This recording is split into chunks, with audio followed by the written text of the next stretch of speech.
Hello, everyone, and welcome. So let's give it a couple of minutes for people to join. In the meanwhile, so we started the recording. So for those who couldn't make it live, it will be able to catch up later. So we are really excited to have you here for the webinar as part of the session strategies. The goal of these events is to share practical ideas, explore common challenges, and create a space where we can all learn from each another. Along the way, we will highlight useful resources and strategies that you can apply directly in your own sessions. Today's session is dedicated to the topic of AI for educators and how you can support language learning. A quick introduction about me. So my name is Sofia. I'm the part of the ENGin team. I manage extra opportunities for students and volunteers, and currently I'm based in Lviv. And I've been working for ENGin for over a year. It was a year, 2 weeks ago, I suppose. Okay, so let me admit everyone. So could you please move to the next slide, Matthew? Yeah, thank you so much. So before we get started, let's mention a few quick householding notes. So please keep your microphones muted unless you're speaking to avoid background noise. And feel free to turn on your cameras if you're comfortable. It's always nice to see your faces. So I will be monitoring this chat. So if you have questions during the session, please type them there. Okay. And we will make sure to answer them during the Q&A session.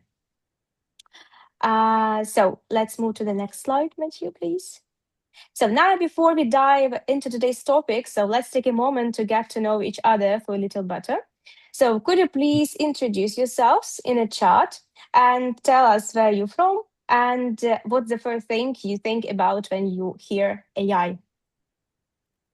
So you can do this in a chat, or if you want, you can unmute yourself and say hello and also tell us about yourself a bit.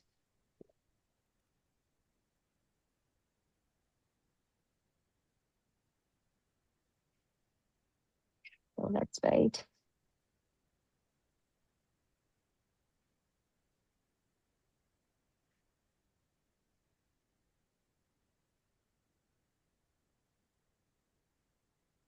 Okay, I see. Arizona. Welcome, Ruth.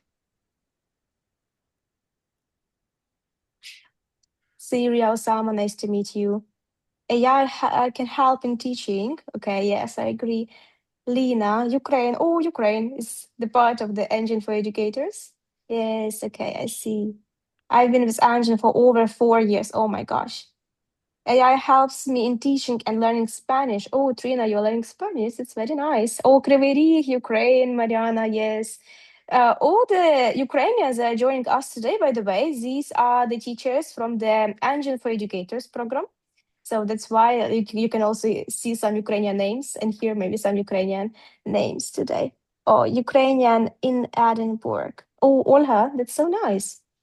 Okay, so it's always inspiring to see how many people are joining us today. So let's move to the next slide, please. Okay, so now we are a bit more acquainted. So let's move on to this topic and get started with the session. Our event today will take about 1 hour in total, including time for the Q&A at the end. I am very happy to introduce our speaker. It's Matthew Sherwood. Yeah, so Matt is our committed ENGin volunteer and a professional ESL tutor and a teacher. He mentors trainee and newly qualified ESL teachers and advises an tech startup developing AI-powered classroom solutions. Matt is also passionate about language education and particular interest in the current and future role of AI in teaching and learning. And on a slide you can see right now is our plan for the next hour. So first, we will hear a practical lecture from Matthew, full of real tips and strategies. Then we will have the chance to ask questions and reflect on the webinar. With that, I'm excited to hand things over and invite Matthew to begin. Thank you very much, Sophia, and thank you everybody for coming this evening. It really is my pleasure, and I've been buzzing about this session, not just because I work in education and I'm enthusiastic about AI, but I'm into my second year of volunteering with ENGin, and I've managed to recruit some other people to do it. And what I always say is that nobody regrets it. And I can imagine that almost everybody in the room feels like that because it is such a special experience and such human experience, even though we're going to be talking about AI this evening. So I've supported individuals. I've been on the educator program. I've also had a couple of mini groups, and I just wanted to share an anecdote which started my volunteering with ENGin. So I was in a mini group with two Ukrainian people, lady and a man, and the first thing I said was, "I'm sure this isn't true, but do you know each other by any chance?" And I thought, well, they can't do, they've been matched randomly.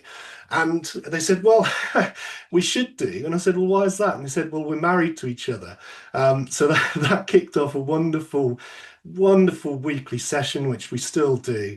And it's honestly changed my life in so many ways. But I'm also an English as a second language teacher and tutor. I teach adults, and I do it online and in person, one-to-one groups.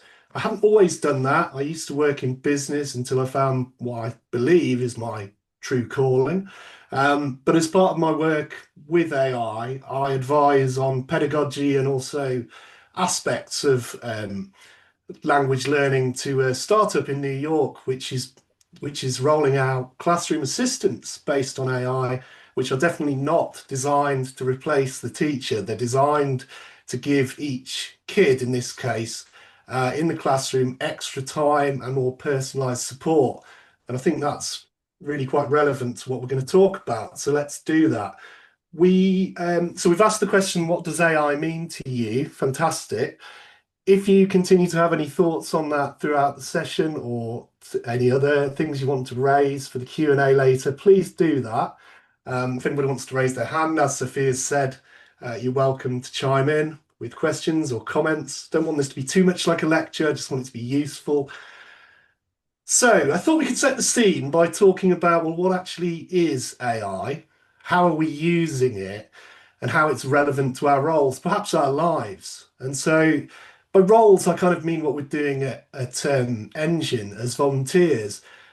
Whether you're a volunteer who's a retired or practicing teacher, or whether you're not, whether you're a volunteer who does something else for a living, I don't think that's the big question and the big difference tonight.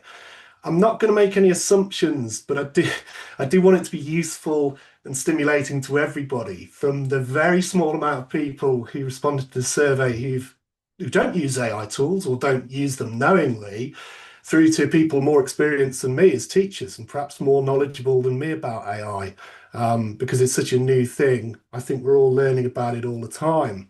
But I just want to start by saying something which may or may not be obvious. AI is not new.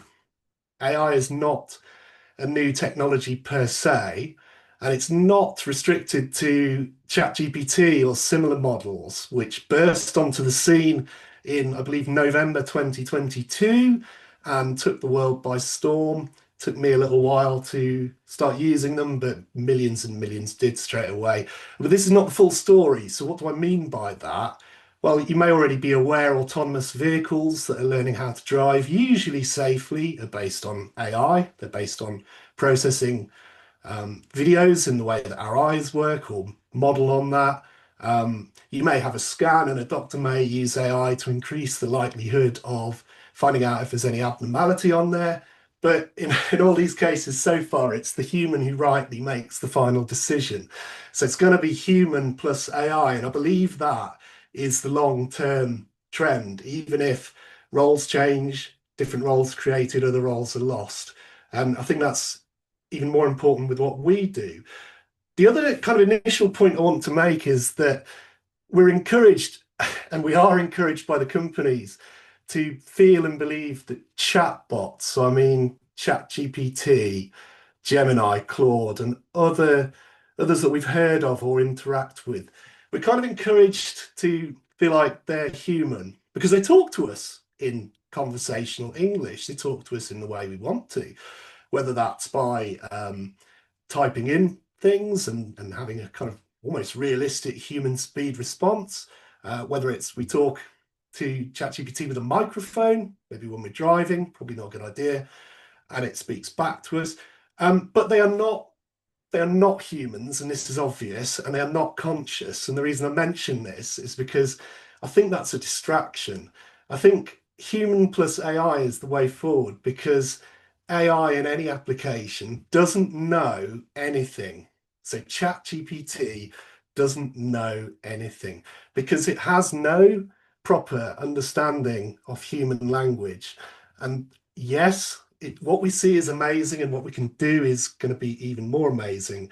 But it is ultimately smart maths, it's computational statistics. So, apologies for anybody who already knows this, but ChatGPT is a large language model, an LLM. What that means is it's trained on inconceivably large amounts of human data. So, websites, videos, books, more than we could ever read in a million lifetimes. And what it does is spot patterns, and it learns to give answers composed of individual letters and words that match human language based on this processing power.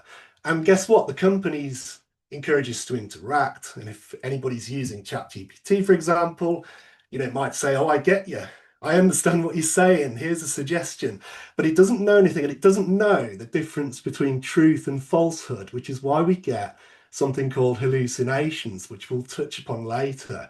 So I think that's the first point. Thanks to everybody who completed the poll to come to this event. Seemingly, just over 10% of people don't use AI tools who completed the survey. So the rest do at least occasionally, and some do all the time. I think about 20%. We can share those results as part of follow up to this. Now, what about those people, and maybe you, if you're here, the 10% who say, "Oh, well, I don't use AI tools"? Well, just for a bit of context, you probably do. If you use Google to search for something, and I'm not talking about the specific Google AI, where it generates an AI result, you're already using technology which has been based on AI tools for 15 years, 20 years. Same with spam filters. If you've got an email account, yes, it's a bit different, but algorithms and learning machines, deep learning machines, are already working out what's probably spam and what's not. Again, it's been going on for years. Predictive text in your phones, I hate it, but when I don't use it, I kind of miss it. But this has been around for years, all based on AI. So that is just a bit of context. So what about our roles with ENGin, whether we're volunteers or whether we're on the educator program, whether we've got years of experience as teachers or whether we do something completely different for a living? Well, this is what ENGin says, and this is how I take it. Our role as volunteers and as teachers in general, actually, is authentic communication and cultural exchange. So to learn about each other's cultures, each other's human cultures, as much as anything else. And the context, the background of that is basically second language acquisition, practicing and improving English, whether you're a teacher who teaches English or a young learner who's still at school in Ukraine who wants to improve. Well, we've already talked about ChatGPT and tools similar to that. You may know of Claude, that's similar. You may know of Gemini, that's Google's tool, Google's chatbot. Well, they don't know anything. And although they are good at describing emotions and perhaps reading them, they might say, "Oh, you sound frustrated." That's algorithmic, though. It doesn't know that. We do the connecting and the emotions because that's why we're in it, right? I'd love people to drop their comments in the chat about this. My view is that we're connecting on a human level, and only we can do that. We kind of have to suffer the medium of technology, the medium of video mediated communication. But actually, it's about our experiences and our humanity. But guess what? Our AI tools can help us. They can help us save time if we accept them, if we use them. And we can add lots of value to what is already there, our passion. And whether you're somebody who feels like the most human thing to do is to avoid AI tools, or whether you think there's something to be seen here and maybe it could augment to help us be better in our roles. I hope there's something of value here. I just very quickly want to make the distinction between AI in this sphere, in this space, in English as a second language or second language education generally. Somebody mentioned they were learning Spanish. I'm a student of Polish. Um, okay, so there's us and our buddies. Now, for any professional educators in the language space, on the left-hand side, I have, which is just a graphic that kind of highlights some of the aspects of this space, the applications of AI. And I'm not going to dwell on this because this is kind of quite heady stuff. But the points I want to make is within education generally and within second languages education, it's seen that AI can help us personalize our language education systems. What do I mean by that? I mean that let's say you have a group of learners and each one has different interests. Maybe one loves soccer, maybe one loves sewing, maybe one loves skiing. Well, we can use AI, subject to our oversight as humans, to develop homework or assignments which matches their interests. Well, what's the benefit of that? Well, they might engage more, they might learn more. More tricky is assessment. It is used in seeing, well, how proficient is your English now? I think that requires a level of expertise beyond most teachers and educators at the moment. That's probably for the experts. But in terms of our buddies, just to very quickly mention some different kind of things they may already be using. Perhaps you're using them for your own second language learning. I do. You may have heard of Duolingo and Babbel. Um, these are kind of, to some extent, AI-powered language learning apps for your mobile or computer. And they might help with your pronunciation. How do they do that? Well, that's artificial intelligence. They hear whether your pronunciation is clear.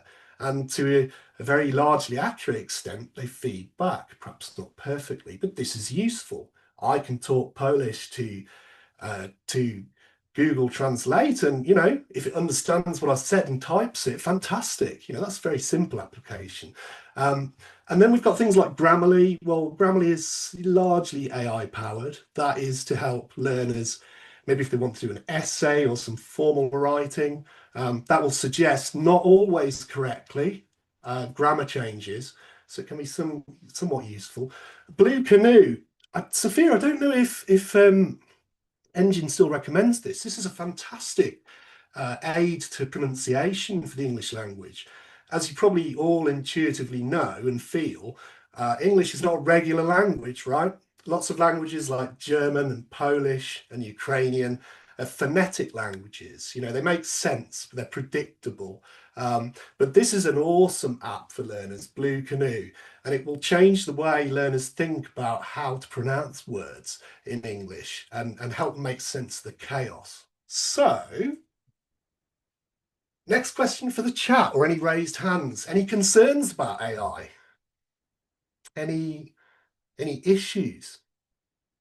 There's a lot that I could mention, but if anybody wants to drop any in the chat for discussion later in the Q&A, I'll do my best with those. Perhaps we can all help each other answer them. Some of them are obvious, some of them less obvious.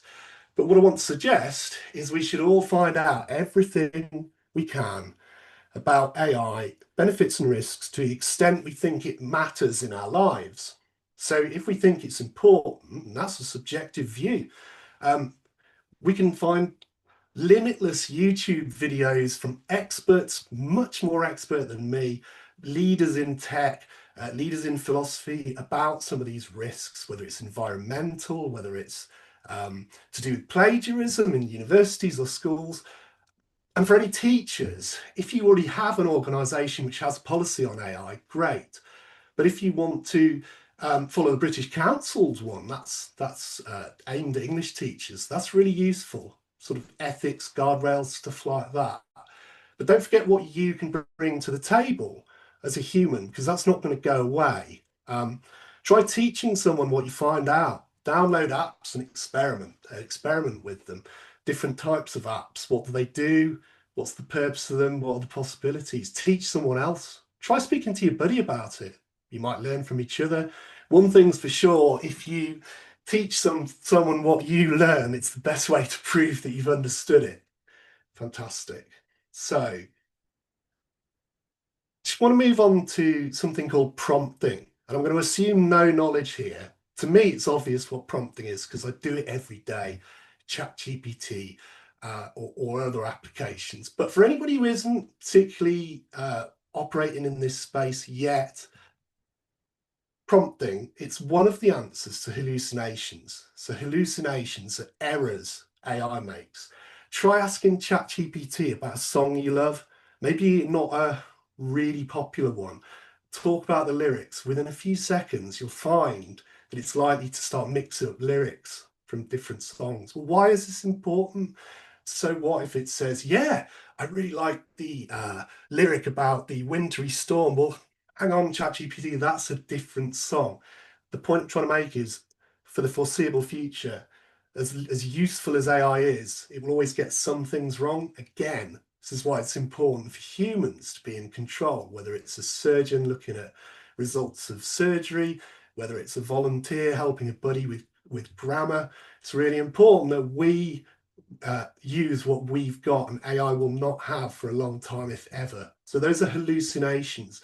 They look plausible, but they're mistakes.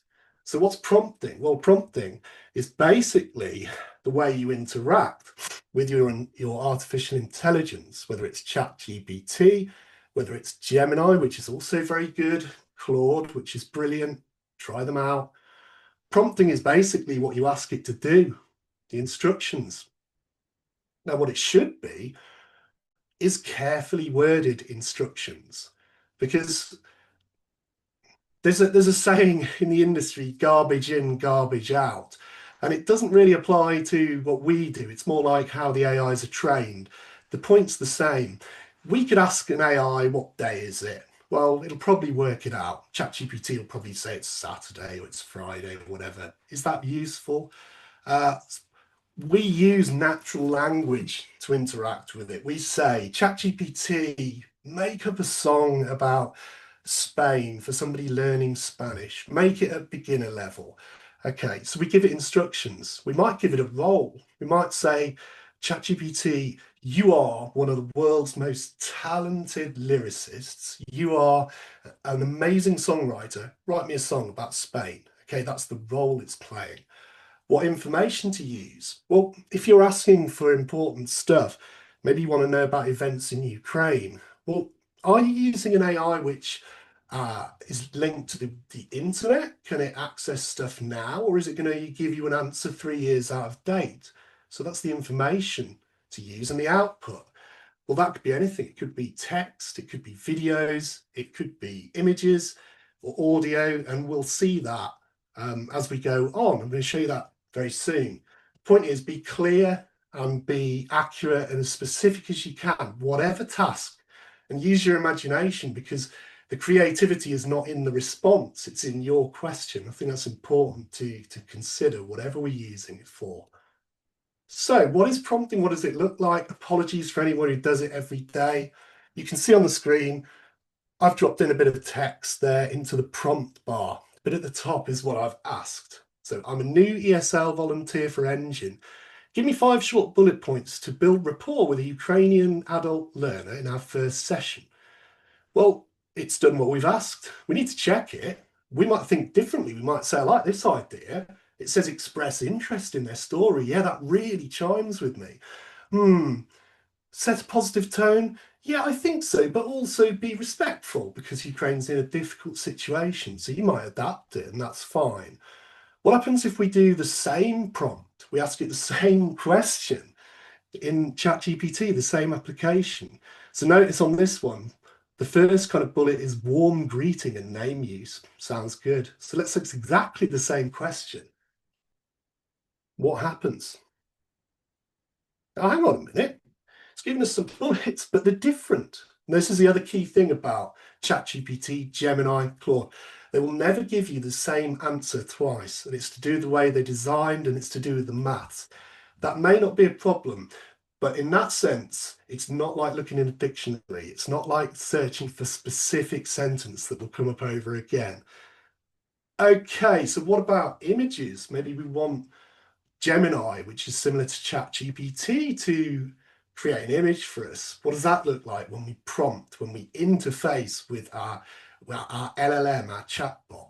Okay, this is Gemini, which is from Google. So we're going to ask it to create a fun image. which represents the best of the UK and Ukraine. This is to start a conversation. Why would that be useful? Well, it might stimulate vocabulary from your learner. It might help them articulate their ideas. You can't see the response very well. We're going to zoom in on this shortly anyway, but it's come up with a kind of London bus. I'm from the UK, I appreciate that. It's got some sort of Ukrainian, it's got the symbol of the sunflower and some sort of Ukrainian landscape.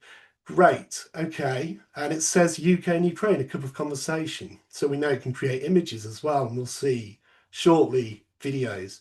Maybe these are things that it would take a long time to search for if they exist. Maybe we'd have to paint a whole picture. It might take hours. So there is potential use here, but do check it because AI gets things wrong. Sometimes spelling is wrong. Sometimes people in an image have 6 fingers. Now this is getting better and better all the time. So use it, but don't rely on it 100%. So you're not having a human conversation. We know that. It's great prompting. Good questions is the secret to good results. And again, that is about being clear. What do you want it to do? Do you want a picture? Do you want an image? Do you want a poem? Do you want a sports report? Do you want it to write a history lecture in the style of your favorite author? Just know what you want. And even then, you'll never get perfect results because that's not how it works. But yeah, avoid ambiguity.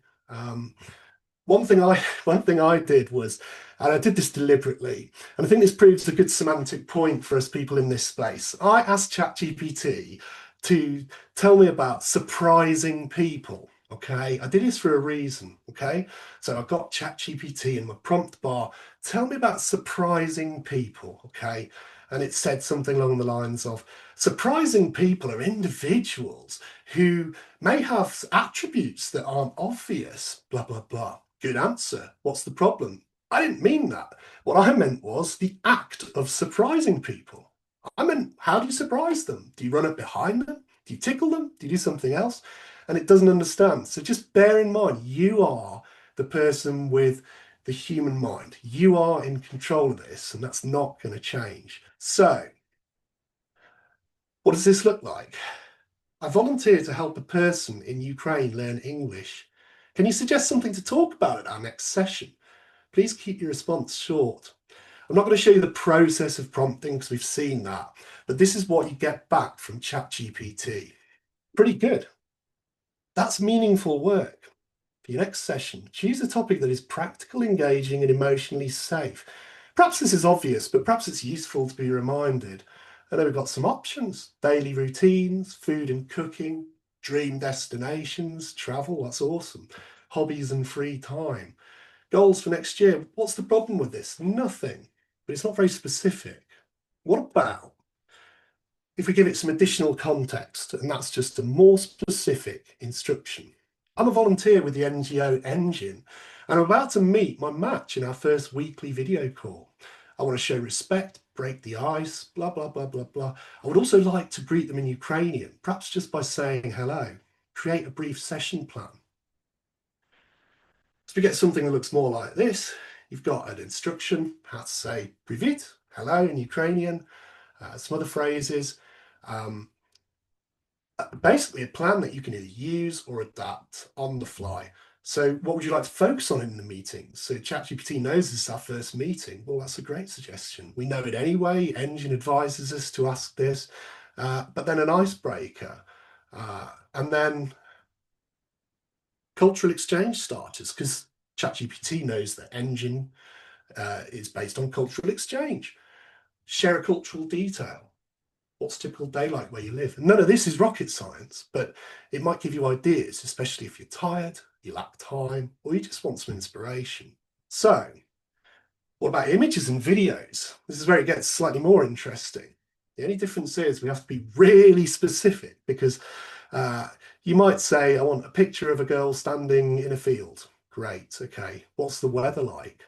What's happening? What kind of landscape is it? And to show you the difference, I asked Gemini, and this is free. You don't have to pay for this stuff. You can upgrade, you get more allowances, but this is free. Anyone can do it. Picture of people wearing traditional Ukrainian clothes. It looks nice and colourful. They're outside. It's fair enough. might be sufficient for our purposes. All we want is something to get our buddies and our students talking English, right? Something we can educate each other about. Not bad. Looks good. Now, is that really Ukrainian apparel? Well, I don't know. Maybe if it's not, our buddies and ourselves can have a laugh about what's right and what's not. We're not going to sell this a publicly as a demonstration of Ukrainian traditions, but it will get us talking, and it's probably right. So, lots of people here. It's a bit too busy for me, and I don't like the weather. Here's a bit more detail. Again, this is just free on Gemini, ChatGPT, or other apps. Now, I cheated here, but I cheated for a reason. I said to ChatGPT, sorry, to Gemini, can you write me a better prompt, a better instruction to demonstrate that it's good to be specific in what you want out of an AI image? And this is what it came up with. Now, some of it I don't even understand, but you don't have to use AI, but you can. You can say, help improve my instruction. What should I consider? And so this is quite convoluted, lots of things, but it's asking for three people looking slightly towards the camera and warm rim lighting from a low sun, softly blurred rural background. Let's give it a look. Well, seems to have done that. I really like this image. Again, only my buddy could tell me whether it's accurate, and there's an acceptance of this. I'm sure there'd be no offense if it wasn't, because we would be open. It's AI generated. But it's pretty cool, and it's more like what was asked for. So if you want a girl standing in a field, do you want it to be sunny? Do you want her to have a horse next to her? What's the lighting like? And the same thing applies to videos. This is where it gets really cool, because if pictures are good to stimulating discussions, videos can be awesome. What about this? I used something called Canva Pro to produce this one, but you can use Gemini, you can use a free app, you can find any number of apps that do it. So, a video of a restaurant with people eating food. Maybe my buddy really loves food, cooking. So let's have a look.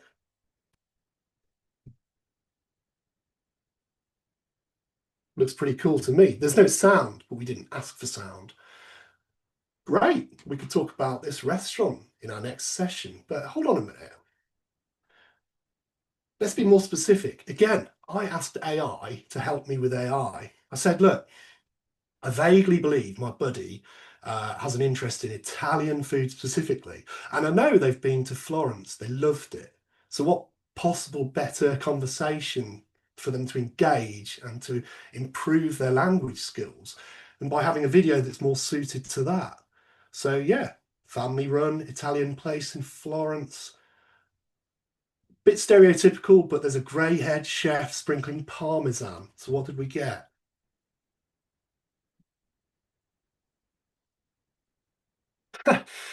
So putting aside the stereotypical chef, I think this is awesome. And what's the point of it? It can spark discussions. You could put something hilarious in. You can find it on the internet. Babies dancing like adults, all sorts of stuff. But it gets us talking, and it's easy because you use a free app, a free piece of software like ChatGPT. All you need is a space to put your prompt in, an instruction, and choose image, video, or text. Great. Okay, so prompting, you can follow up. You can say, I don't like that. Can you change it in this way? For time purposes, I'm not going to pause on this. But if you get that video and you say, well, that's good. I don't want it to be in Florence, though. I want it to be in Rome. Okay. And they'll regenerate it. It'll be in Rome, or at least do its best impression of Rome. Videos and images can be a bit costly. I don't mean money wise necessarily, but lots of things are limited. So Gemini will give you a few free goes of videos. After that, you have to pay. But within those few free goes, it's amazing. This is just, I'm going to skip over this. This is just to demonstrate, though, just looking at time, that, you follow up. You might say, that piece of stuff you gave me for that advice you gave me for our first session was brilliant, but now I know that my learner is at B2 level. So, you may know that already, you may not. You may have been told that on the CEFR scale, which is how language is measured one way, they're at B2. Can you adapt the session plan? And it will. And you still need to look at it and make sure it kind of makes sense. Use your critical thinking. But it probably will, and it'll probably be helpful and better than shooting in the dark. So always follow up if you're not happy with it. Still never be perfect, but the creativity is in what you do, not the response. So what does this all mean? Hopefully this is the interesting part for you guys. I want to move on to some use cases, so some ideas of how you can actually use AI in our roles as volunteers or teachers. Again, apologies if some of these are already obvious, some aren't. But I think they're quite cool, and hopefully they'll start a discussion about to what extent you could benefit, your buddies can benefit, and what's your appetite for them, what you're interested in, what you're not interested in terms of AI. But let's kick it off. So the first one, instant slide decks. Okay, what do I mean by that? Well, I'm a teacher and I spent a lot of time reproducing the same old slide packs. I've done it for buddies, I've done it for clients. It takes me an age, okay? But what if there's a way to just get it started? You might have to adjust it. You might have to say, I'm not happy with that, but the rest of it's brilliant. So, first example, maybe your buddy is super enthusiastic about a certain topic, okay? Anything, Spain, flying, skiing, cooking, whatever. So, again, I'm not going to show you the process, but I'm going to show you the prompt. This is with something called Gamma AI. This is a free or largely free app. So gamma.app, and the resources will have all this info for you. Instant slide decks. What am I going to prompt? What's my instruction? I'm an ESL volunteer with ENGin.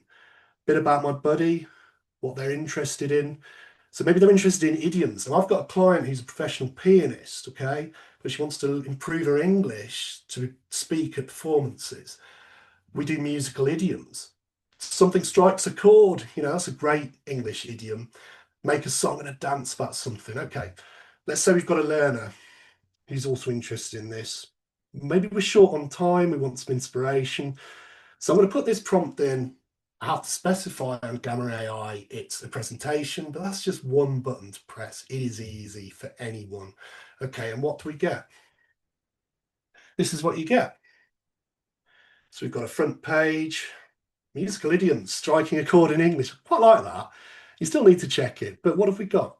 We've got a load of materials that can get us talking, doing the thing we're best at, being humans, connecting on an emotional level.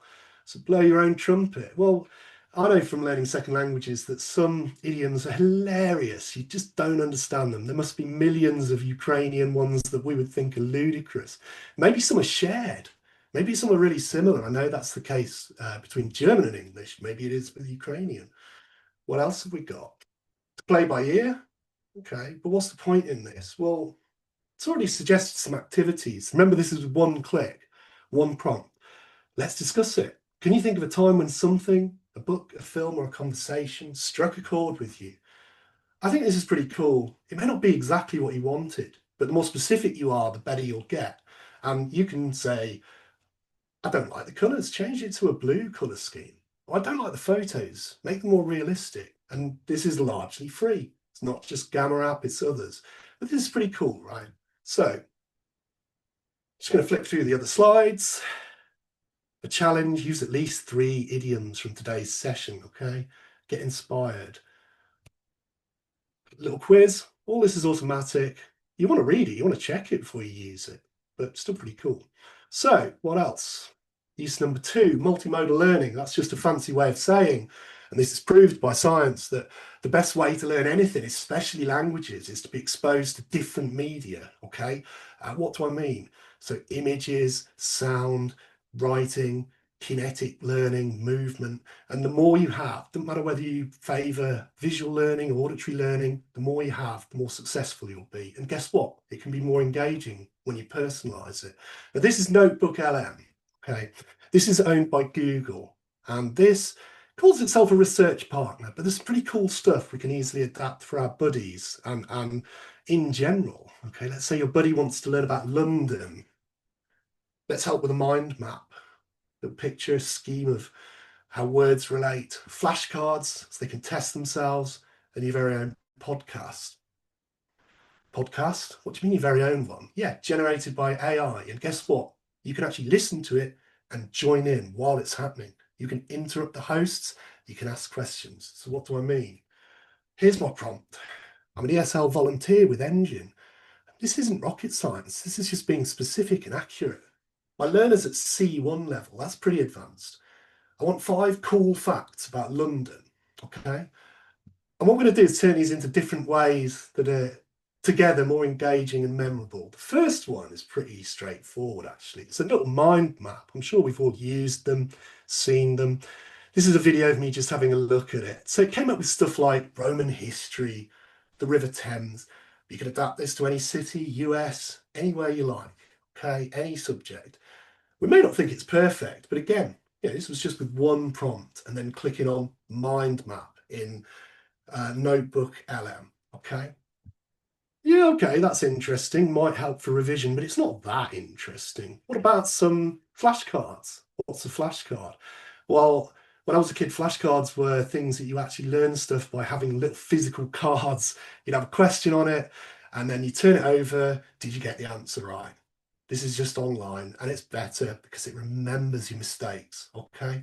What you're seeing here is me seeing a flashcard, for instance. How many years ago was Londinium founded? 2,000 years ago, okay? I got it wrong. Let's say I said 500. So I clicked that I missed it, okay? It'll ask me again soon. Maybe I'll get it right then. So we've got our mind map. We've got this. There's actually an option on here that if you don't understand, you can click explain. I don't understand why it was the 1st century. I thought it was the 4th century. What will your LLM, your chatbot do in Notebook LM? It'll here's some information. You'll see it.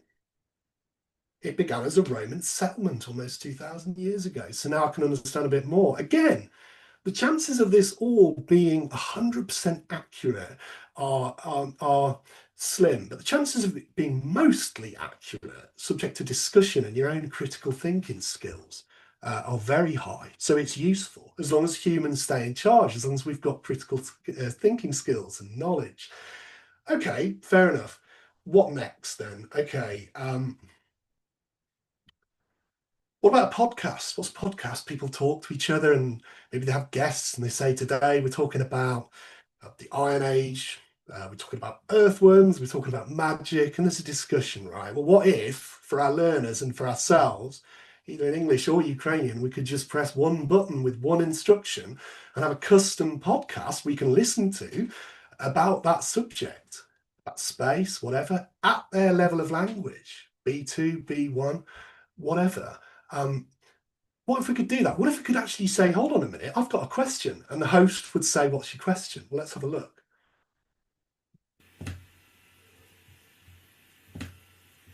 Welcome back. You'll hear about a minute of one based on facts about London. Multimodal learning, this is another way. Audio learning reinforces it, gets people interested. What about after a minute, you'll hear me join in. I'm just going to play this for a minute. Remember, you can choose your own topic. It can be anything that interests you or your learner. Back to the deep dive. Today we are heading to the capital of the United Kingdom. We certainly are. We have a pretty big stack of notes here on the foundations and landmarks of historic London. Right. But we have a very specific mission for you today. Yes, a fun one. We are going to break down 5 headline ideas about this massive city, and we are going to keep the English very simple and clear. Exactly. We just want to cut through all the noise, get straight to the facts. Because London is kind of a contradiction, right? Oh, totally. It is incredibly old, but then also very modern. It feels British, but it's also a global hub. So let's just dive into that first headline idea. The age of the city. Right. London isn't just old. It is ancient. We are talking nearly 2,000 years of history. Yeah, it didn't actually start as the British city we know today. No, it began as a Roman town. They called it Londinium back in the 1st century. Londinium. Right. Oh, hey, I think our listeners got something to say. That's really interesting. How does that compare with Kiev or other large Ukrainian cities? That is a one, and we love connecting this idea to other historic global cities like Kiev. Absolutely. What's fascinating here is the sheer continuous age of London. Okay, let's unpack this a little. While some Ukrainian cities are deeply ancient, London's history is specifically tied to that Roman foundation. We are talking about that 1st century, around 43 AD, when the Romans arrived here. That event really set the location and the initial structure of what became modern London. And what's cool is that some of that. So you get the point. Now, why do we do this? We don't need to. We're humans. Welcome back to the deep dive. Sorry, we don't need this stuff, but does it make it interesting to talk about? Maybe we can just talk about AI with our buddies. What do they use it for? What can we learn? If we think it's cool, maybe we can use it and adapt it. What about accents? It's pretty difficult with English, which is a global language, to go around the world, communicate with people who speak the same language in a completely different way, a different English, global Englishes. Perhaps we can expose our learners to some of these accents, dialects. Maybe your buddy wants to travel the world. Well, with 11 Labs or a different app, again, this is largely free. We can create voices in any accent. We can tell it what to say. Well, okay, why is that useful? Well, otherwise we might have to impersonate accents or find them from YouTube, and then it might not be saying the kind of things that interest our learners. So let's try it out. So I picked a prompt, something I want to challenge my learner. Let's say they want to go on holiday, they're going to arrive at the hotel, they're not confident yet though in listening to English. Maybe they're going to go and be at the airport in a certain country. Okay, so you need to turn right outside the airport, head towards the other terminal, blah, blah, blah. You can choose whatever it was, whatever it is you want them to hear. Okay, now you can make your own voice. You can clone your voice. You can use your voice to say this in a different accent. This is what you can do with AI. Again, is that desirable? Well, it's up to you. Is it potentially useful? Well, it could be, especially when you control what it's saying. So what does this look like? Let's try the first person. You need to turn right outside of the airport and head towards the other terminal. Once you get there, call this number and give your name. Tell them you're staying at the Riverside Hotel and that Mark told you to get in touch and that they need to collect your friend in the square on the way to the hotel. Now, I don't know about you, but even as a native English speaker with UK English, that was a bit fast for me. Maybe you want to slow it down. Maybe your buddy's at a lower level. Maybe they're just going to America. Why do they want to hear a UK accent? You need to turn right. What does this sound You like? need to turn right outside of the airport and head towards the other terminal. Once you get there, call this number and give your name. Tell them you're staying at the Riverside Hotel and that Mark told you to get in touch and that they need to collect your friend in the square on the way to the hotel. Yeah, sound a bit roboty to me, but this is evolving technology. Most of the voices, and especially if you use your own, you record it and then it copies your voice. Is that a good thing? That's up to you guys. That's up to society. But you can use it like this. What if they're going to India? They might have to speak the English as a global lingua franca. They're going to speak English, but with somebody who's Indian, maybe a taxi driver, a tour guide. Let's take the exact same challenge, listening challenge. Maybe you just want your buddy to kind of work out the key details. What did they hear? What were the important bits? Let's try it. You need to turn right outside of the airport and head towards the other terminal. Once you get there, call this number and give your name. Tell them you're staying at the Riverside Hotel and that Mark told you to get in touch and that they need to collect your friend in the square on the way to the hotel. So, it could be useful. I think it's really cool. I think it's really useful for my students. And, you can do stuff in Ukrainian. Maybe you want to learn a bit of Ukrainian with this amazing experience being part of ENGin.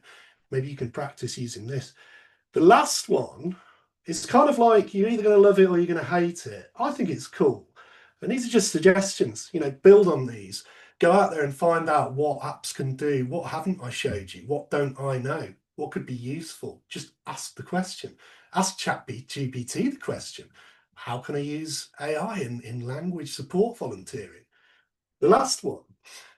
When I was younger, sometimes at school or in languages, we used to change the lyrics to our favourite songs. Maybe you'd have a song you love, but you want to learn something, you change the lyrics, helps you remember it. You sing it in the shower or whatever. And, it sinks in because this is multimodal learning, right? I can read a book, I can read thousands of things, but if I hear it in my head, when I'm in the exam or the situation, I'm going to remember it. So let's imagine, because it's true, you've got a buddy who's into 80s music, yeah? Okay, not everybody's taste. I love it, mostly. Not everybody does. And they also want to learn something. Now, I've picked, using an app called Sumu. Excuse me 1 second. You need to And there's loads of others. An AI music generator, is that a good thing? Well, lots of people say no. Well, why should the Beatles get ripped off with false music? No copyright protection. That's a different story, okay? What if you could use it to make your own song up to help? And this is a silly example, right? Maybe your buddy wants to memorize the planets of the solar system. If they're an adult, they probably don't, but let's imagine it. And they also like 80s music. So I can put this prompt in, an instruction, just in the prompt bar, which you can see similar to ChatGPT, but this is Sunu and this is free again. And we get some music. Now, heads up, this music isn't going to be the best in the world, but it's surprisingly what we want. Let's hear the first one.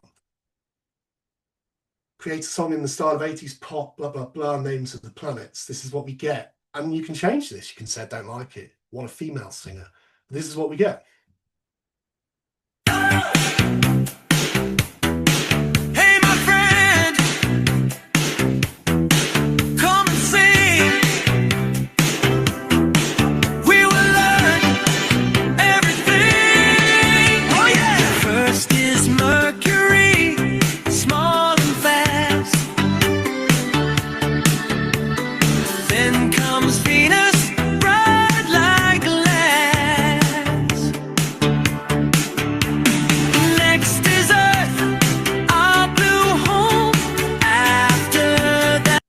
Picture. And if you want the lyrics, just ask for the lyrics. Maybe it's memorable, maybe it's not. Maybe you wanted something more specific in a certain style of classical music, but with a modern day rock singer on top of it. You know, anything you want, anything your imagination can think of.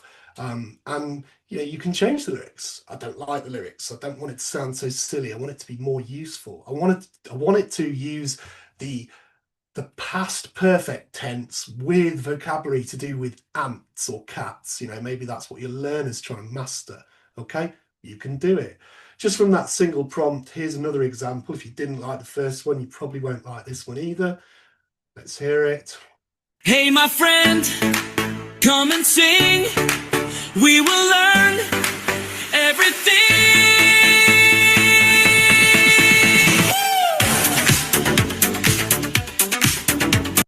I won't subject you to the rest of it. It may not be to your taste. It may not be very 80s, but this tech is only going to get better and it's only going to get more useful. Now, that's where I'm going to leave it for now, because I want to pass back over to Sophia with questions, if there are any, or points raised on any aspect of any of this. And we'll do our best to answer your questions. But thank you for listening to me thus far. It's really been my pleasure. Thank you so much, Matthew. Okay, so now before we proceed to the announcement and Q&A session, so I suggest we take a picture that we will later use for our social media. Okay, so if you are, I would appreciate also if you could turn your cameras on if possible. So yes, so I could turn. Okay, so let me count to 3 and I will take the picture. I hope you're all ready. Okay, so let's smile. Okay, 1, 2, 3. Okay, thank you so much. All right, perfect. Okay, so can we move to the next slide, Matthew? Yes. Okay. So, and before we go to the Q&A, we would also ask for your support with our ENGin for Educators program. This is a special professional development program designed for English teachers in Ukraine. Through weekly one-on-one conversations with educators from around the world, they build fluency, confidence, and global connection. So, volunteers, if you are an educator, current or retired, age 21 plus, and ready to commit to extra hour per week, we warmly invite you to apply. I just shared the link. And even if you are not the educator yourself, please think about your network. If you know a teacher, professor, or school administrator who might be interested, please share this info with them, because currently we don't have enough volunteers for our ENGin for Educators program. So I would really appreciate your help. Okay, so let's move to the next slide, Matthew. Thank you. Okay, and one more slide here from me. So we are currently looking for an experienced volunteer or HR manager, or like or people operations associate, to support the development of our internal processes to help us strengthen the healthy feedback culture within our ENGin team. So specifically, we are looking for someone who has experience building a feedback culture within teams and can facilitate an interactive session during a team meeting. If you are this person, or if someone from your network would be a great fit, please reach out to them and ask them. So let me share a link. Oh, sorry, let me share the email of my colleague. So if you know someone, please email my colleague and she will connect with them. Okay, so thank you in advance and your recommendations. Okay, let's move to the next slide. So it's going to be a Q&A session. So I also noticed that there were some questions in the chat. So Matthew, let me read out loud then. Okay, and then you can raise your hands and ask the questions. Okay, so the first question was, can we depend on AI to monitor payers practicing English conversation? How can AI spot inappropriate topics or sensitive matters that are off limit for maybe the underage? Yeah. So whose question was that? It was a question from Rahaf, Alex Nasser. Sorry, maybe I am better. This is only my view, working in education with some knowledge of AI. The first question was about how can we trust it for people to practice. I'll give a qualified yes, you can.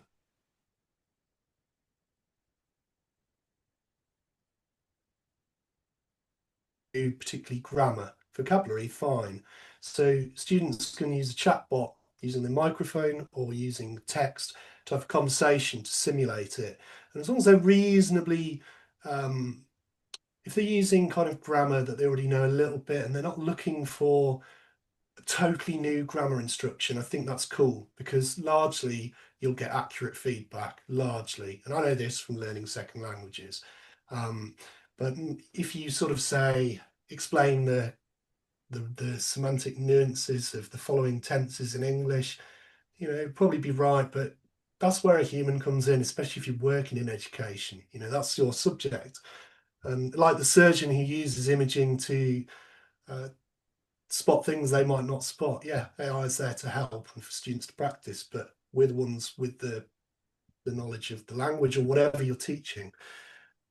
The other part of the question, which is very important, is inappropriate content for young people, children, or whatever. There are guardrails. If we're talking purely about content, so we're not talking about whether kids are using AI too much, whether they're getting lonely. If we're talking about content, well, I wouldn't allow any kid to use it unsupervised in a general sense, free to talk to AI about absolutely anything. There are guardrails, and they will come in. You try and talk about something illegal, whatever it will say. And also some chatbots, you'll say, is this spot on my face anything to worry about? The first thing I'll say is you need to speak to a doctor. You can't get that opinion from AI. These guardrails, do they always work? Well, there are ways to get around them, and that's everybody's big concern. So no. And you heard about Grok's image generation. This is shocking, anyone could generate illegal, prohibited material of a very horrible nature. So no, but supervised access with tasks, I think that's cool, and I think it's okay. Hope that helps. Thank you, Matthew.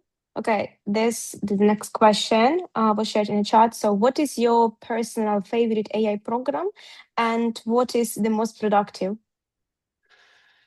Yeah, my favorite is Gemini, because I use Gemini Live. So my partner, so who were you speaking to last night in the lounge at that time? I said I was trying to learn a few new words of French. Oh, who with? Gemini. So you can just talk to it, hold your phone out, and it'll tell you anything you want. And you test it. You say to yourself, yeah, it's only vocabulary. It's probably right because Gemini's good at vocabulary. And I can ask it about how to boil an egg if I wanted to. It's probably right, but unless I'm working in a restaurant, does it matter too much? If it's probably right, that's okay. Productivity, I use Comet. Perplexity Comet is a free browser, an alternative to Google that's designed on the Google system. Perplexity Comet like Halley's Comet. It's built on AI, but it's like Google. So you have an assistant which can analyze anything more or less correctly, deep research, medical papers, whatever's on the internet. And it's surprisingly accurate. And if you're using your own oversight anyway, you're learning about cooking, maybe you already know about cooking, it's going to be helpful. But the cool thing is agentic AI, agentic AI is when you're not just talking to something, you're not talking to an AI. The AI has its own autonomy in certain situations. And we can already see that in Comet, Perplexity Comet. So I can open my Outlook account and maybe I've got 46 emails from learners last week. And I think, well, actually what I really need is 15 minutes sleep or to call my wife or whatever. So for productivity, I can use it agentically. I can put into my prompt, can you have a look through my inbox? The inbox is on screen within the browser. Outlook, for instance. Can you summarize what my students have been requesting this week? You know, what themes? Has anybody complained?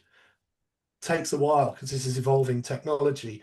Might take 10 minutes, but you'll see it on screen. It will access your emails. It won't do anything without your permission. It won't send stuff until you say, yes, that's what I want.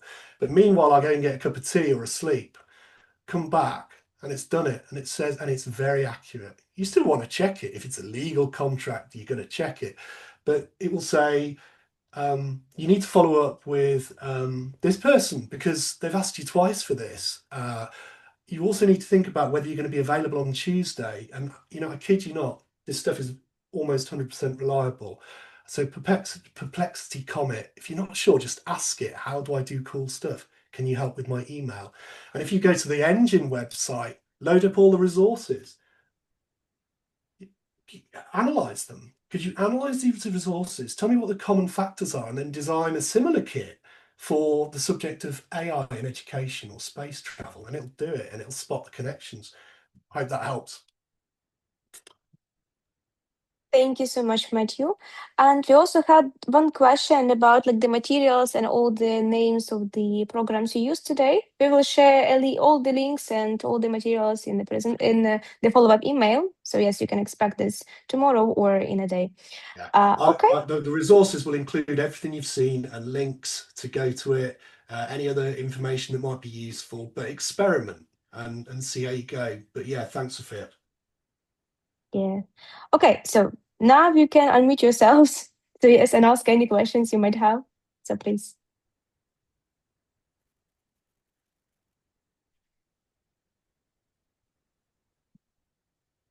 No question will be inappropriate or silly. Anything you want to ask about AI and Yes, education, teaching. don't be shy. Yes, Craig, yes. Sorry, Craig, but we can't hear you. You unmuted yourself, but we can't hear you. I don't know why. You can type the question in the chat. Yeah. Lucy, you were talking. Yes. Excuse me. I have a meeting with my student in Chernihiv in an hour, and this will be a great topic to discuss with her. She's it's difficult right now to have actual English lessons because of her situation there, but I think this is going to be a great topic, and gave me great ideas for future, not too taxing on her to learn something that would be useful to discuss. So this is great. Thank you. Yeah, that's fantastic because it's an ideas discussion. Take them away, modify them, find apps that I don't know about, might be just as useful or better. So yeah, good luck with that. And I think you'll find that your buddy will find it as interesting as you have.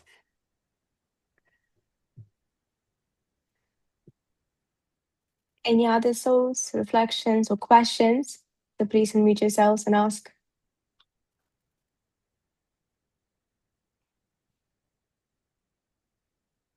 I'm also in the volunteers group on Facebook. You know, there'll be discussions from time to time about this kind of stuff. If you're also in the Facebook volunteers group, which I think is amazing, you know, it's full of amazing people like us, get in touch on there or ask other people and learn from each other. I think that's a good suggestion, Sophia. Yeah, I will share a link right now.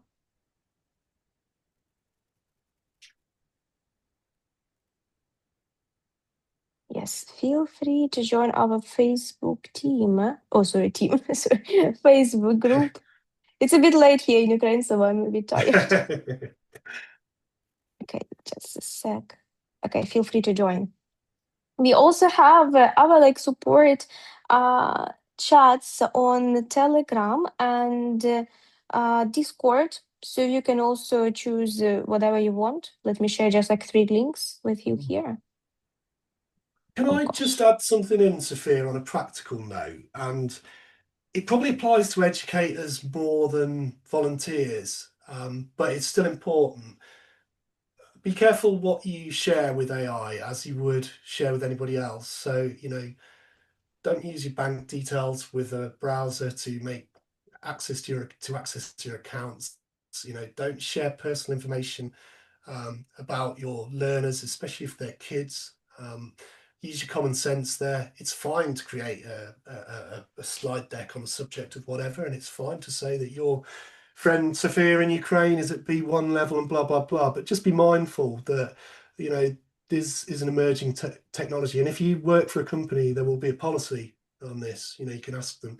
You can ask ENGin for advice as well, I imagine. You know, is it okay to do this with AI? And they'll give you the right answer. Yes, of course. Okay. So we want to say thank you, Matthew, one more time for this valuable session. So yes, it was super interesting and valuable for all the volunteers and me as well. So yes, if you have no other questions, I suppose that we can finish the session. So thank you everyone who joined, and we hope to see you in our next session, strategy sessions, and wish you also a very, very valuable time with your ENGin body. Thank you so much for your support, and hope to see you soon. Thank you. Thank you. Дякую. Дякую. Thank you. Bye-bye. Thank you. Bye.